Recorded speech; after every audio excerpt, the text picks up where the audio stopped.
Hey there, Elizabeth Haig NZ calling. I'm going to have a talk. Probably in February this year, this few months ago, many months ago, I decided I was going to go to the UK. Then the Ukraine and the Russian war started and had been really intensified, and I looked at the aircraft routes that either via Singapore or via Vancouver.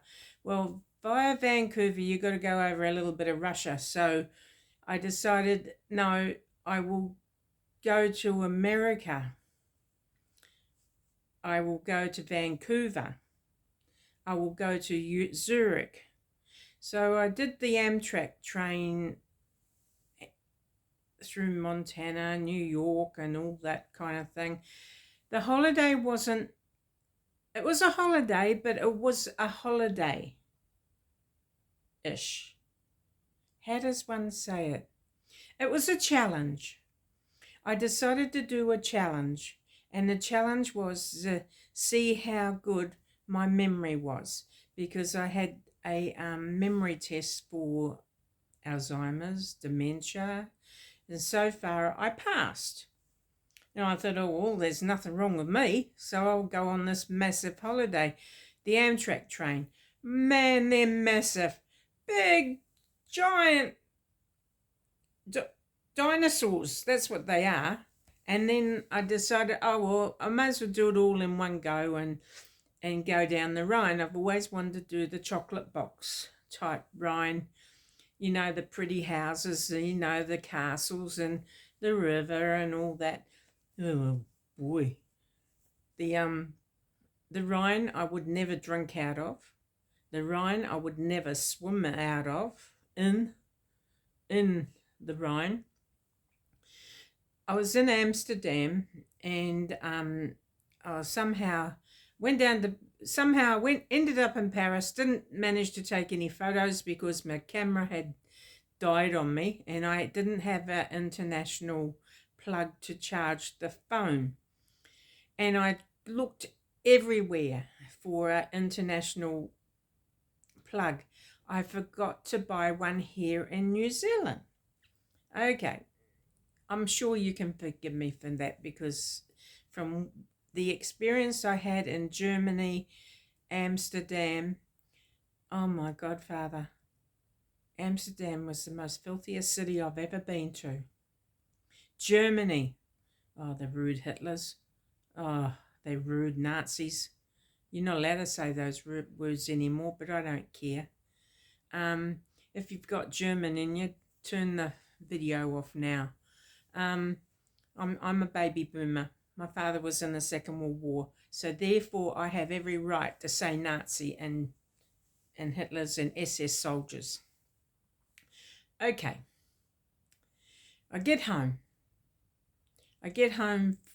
from, I did a 10-hour, 12-hour train ride from Amsterdam back to Zurich.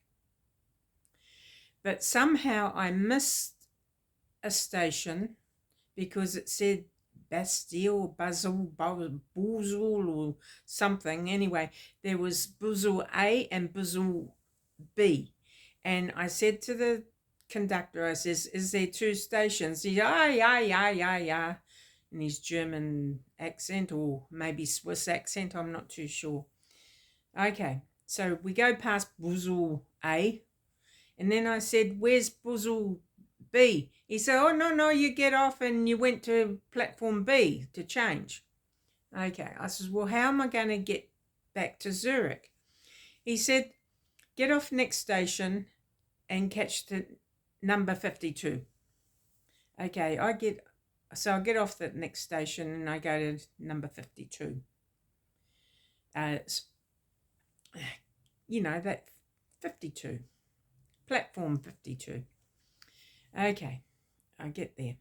I beat my own train by 4 hours. I went first class all the way. I went business class all the way. Reason being is, who wants to be down the back of the bus and be shagged at the other end? You're shagged anyway, so long as you stay off the alcohol, don't drink any alcohol while you travel. I'm a water girl, and I don't eat fish, cheese, or alcohol when I'm away. I had on the Uni World cruise going down the Rhine. I started getting a sore throat because there was a lot of coughing and spluttering with 110 people that were on board. It was a small ship, small people. Oh, well, yeah, okay, small people. There was a small abundance of people, 110. That's not many. And all various nationalities. Canadians, Americans, they were the best. They were fun. We had a band at night, different bands at night. And I was sitting there all by myself doing, oh, Jesus, what am I going to do? So I got up and started dancing from my table and singing to the songs that I knew. Before he knew it, we're all buddies, we're all dancing on the floor and blah, blah, blah, blah, having a good time. We're all sharing emails, and I'm getting heaps of emails and everything like that once I got home. I get home. I walk in the door and I say, oh, God, I need a holiday. So yesterday I went out and to the travel agent. But sadly, everybody, I'm not coming to the North Atlantic. Now that Iran and Yahoo is playing up, it's not safe to fly long distance at the moment. So I will stick to the South Pacific over Christmas. Now, what you see behind me is my room divider. Rather than have Venetian blinds, I've got shears, knit curtains enclosed, but I like my room divider. Charlie and we bought that room divider many lifetimes ago, and because we were selling the house and in Christchurch and Wood End, in the South Island, I sort of packed it up about 6 months before we were actually going to move, and I hadn't dressed my room divider. So it's whatever you see. If you see the yellow or the pink roses, on the other side is the pink and yellow roses, so they're mirrored, and it's good. I can sit on the toilet and I can watch people go past, but they can't see him. And I can lie on my bed and I can do whatever I like on my bed, alone. So I was at an exercise class yesterday, which today's Friday. Yesterday was Thursday. Don't ask me the date. It's probably about the 25th or something. I'm not too sure. Anyway, a gentleman we're at the exercise class doing exercise things, and we were getting chatty. It was fun. I like chatting to men. And then he pulled out a hanky. Oh, you don't know how much I hate hankies. Use a tissue.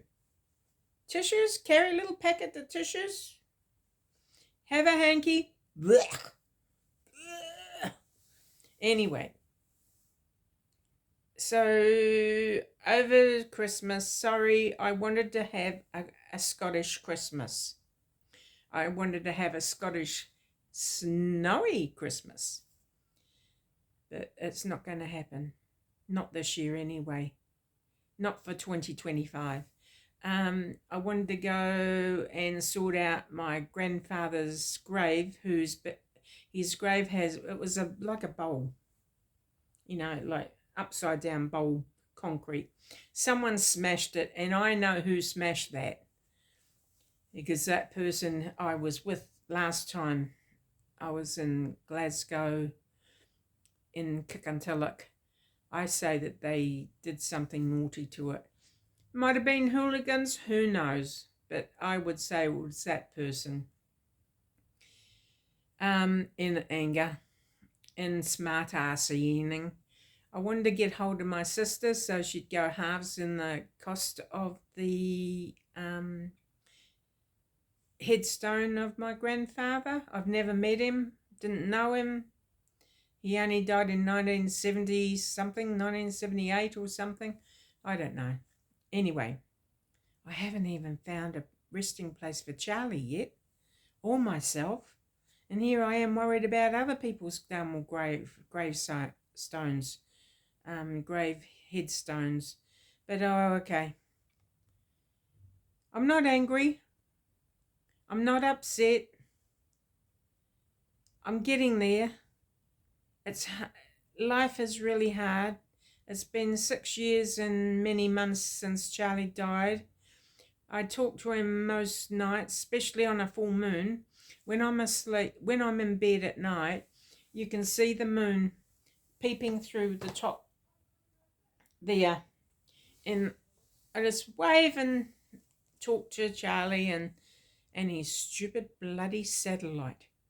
He always went on about satellites because mentally, physically, aircrafty engineer, he always talked about the sky, the stars, the satellites and all that kind of thing, and the moon, and why the moon doesn't smile some nights and other times the moon does smile. So that's that. But I do talk to my Charlie most days. He's just over here sitting on the bed, next to the bed. And I don't know if I'm ready to let him go yet. I don't know. I can't. I will when I find the final resting place for him. I've got a few places to go and visit. I still haven't done that. I've got plenty of air points to travel around New Zealand. I've got plenty of air points to travel business class to Australia and back. Am I going to Australia over Christmas? I wonder. Am I going back to Mystery Island?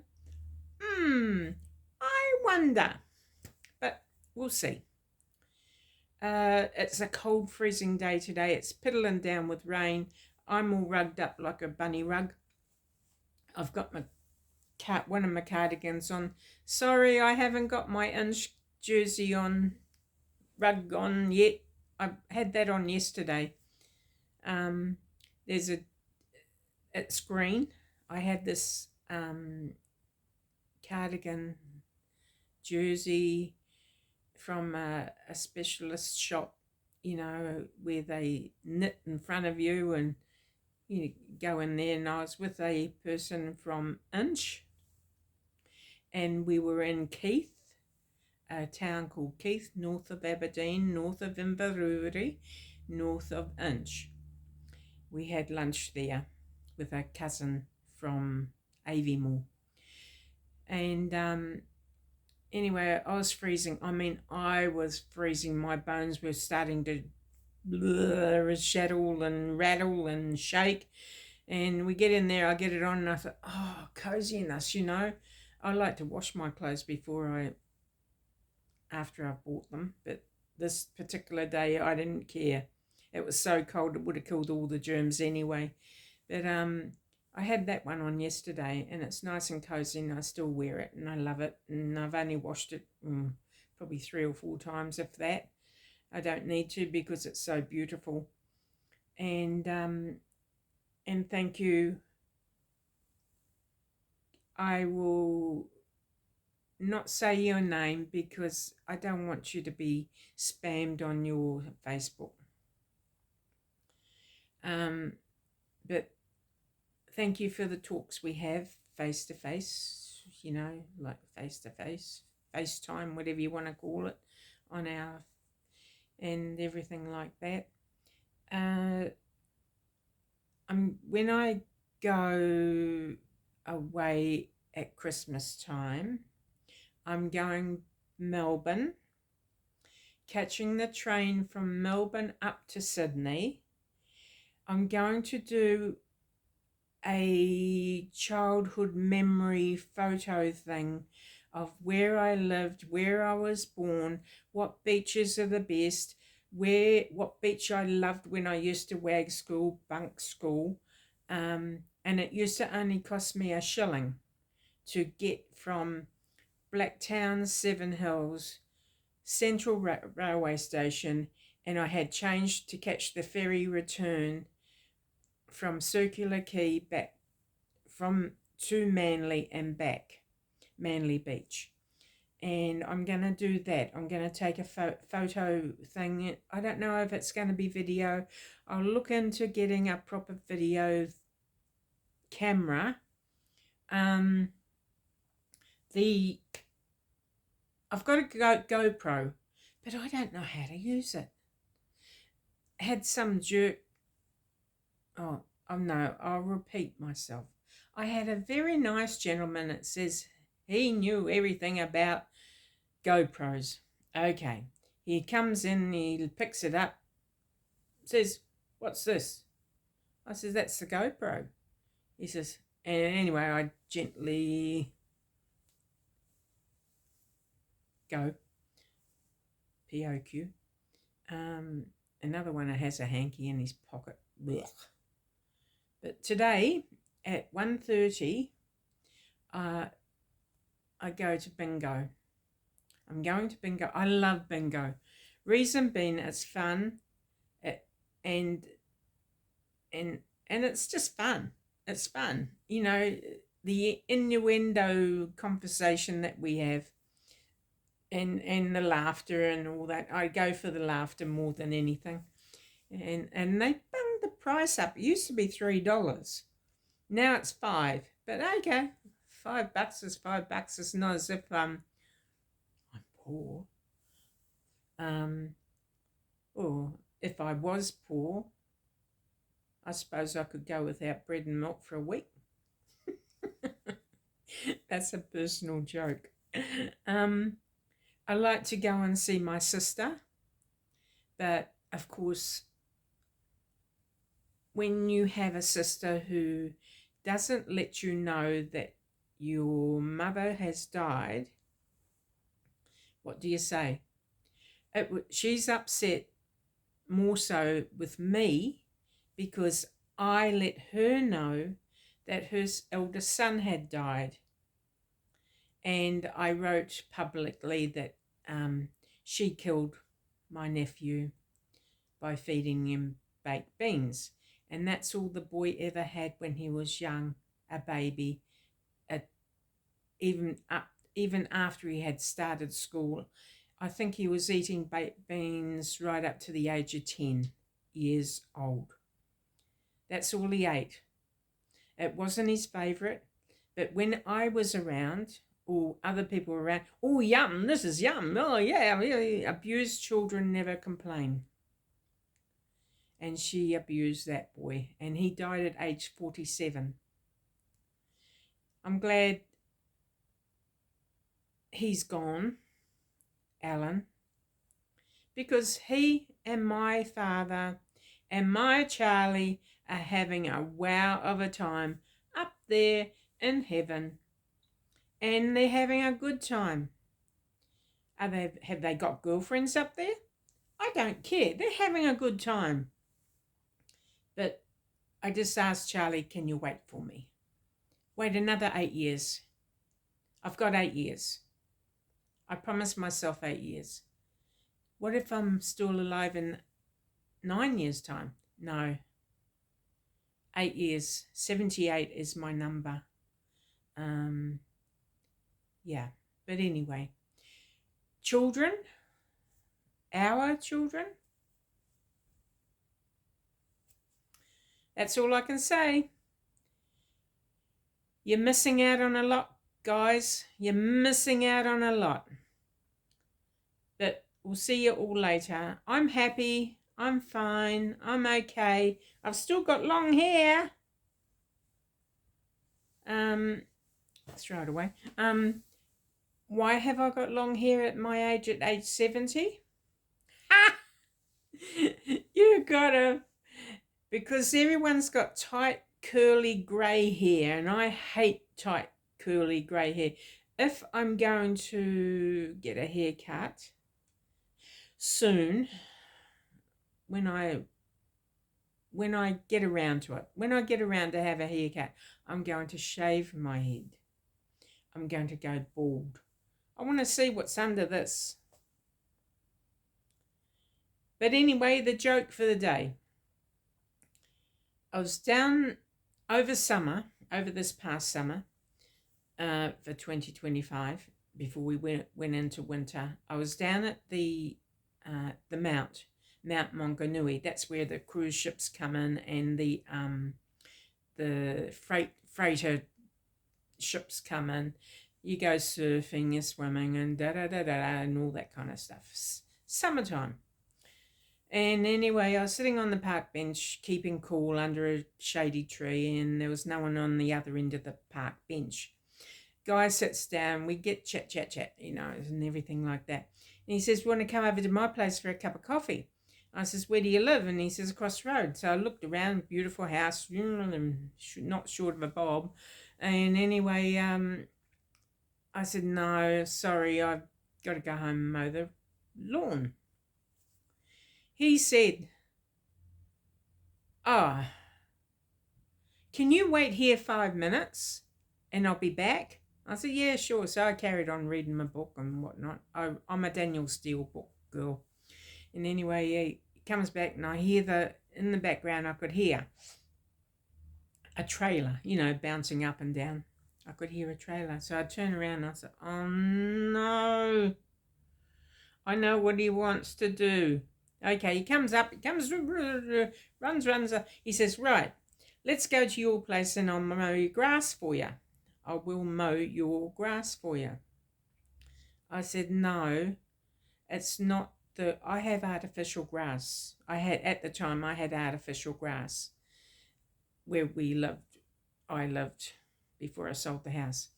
And I says, "It's not that lawn, it's that lawn I got to mow." That was the end of that. We'll see you later. Elizabeth Haig said, "Happy traveller."